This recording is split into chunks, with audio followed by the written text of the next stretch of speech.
aastaga see on palju targemaks saanud ja tuju on hea ja söök on hea.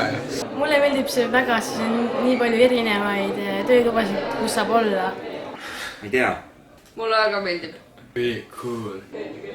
Ma valisin vaimse tervise töötoa ja järgmine õpitoa räägib kopsu siirnemisest, nii et ootame põnevusega. Ringtrenn ja toitumine. Väga ägedad tüdrukud olid. Siis seal räägiti depressioonist ja kuidas endale abi otsida ja mida veel seal räägiti. Raske oli. Väsitav.